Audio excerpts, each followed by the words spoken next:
Monday, 30th of October 2023. O, di ba? Ito, tingnan natin, ano bang problema ngayong eleksyon? Ano ba ang meron?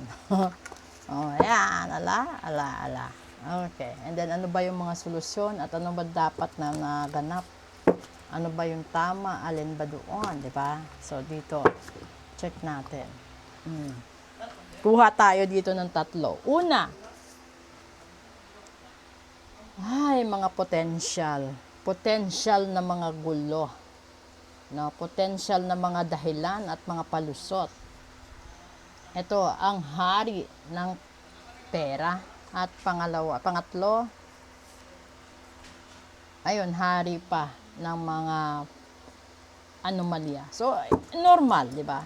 Labanan sa eleksyon is yung sino yung mas lamang sa pera, no? Sino yung maraming potensyal na ilalabas na pera, sila yung mananalo. Pero meron din namang iba na kaya pa namang manalo kahit walang gaanong binibitawan. Depende kasi yun. Pero sa dito na lumalabas, labanan ng pera at impluensya.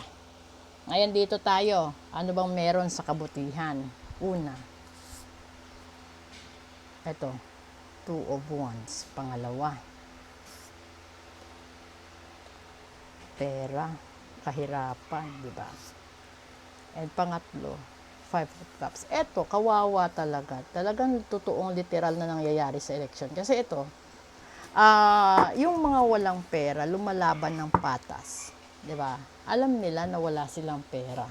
Pero lumalaban sila ng patas. Kaso nga lang, the Five of Cups, ito yung mga talo. So talagang natatalo ang walang pera. Literal na nangyayari po yan. Papaano, 'di ba? Kasi yung mga iba naman kasing botante, hindi naman sila ganoon kaseryoso at hindi rin sila ganoon ka ano tawag na to, yung bang dinidibdib nila na sana kahit walang pera kung totoo yung tao sa pagserbisyo, yun yung itutulong, yun, 'di ba? Pero kaso nga lang labanan ng pera dahil sa kahirapan. Kaya pera nanalo. So, yung katotohanan is lalabas talaga na matatalo yung hindi nagtapon ng pera. Kahit maglaban ka ng patas, wala pa rin. Pera pa rin yung tawag nito, labanan. Oh, yeah. Ito na yung election na natin, okay?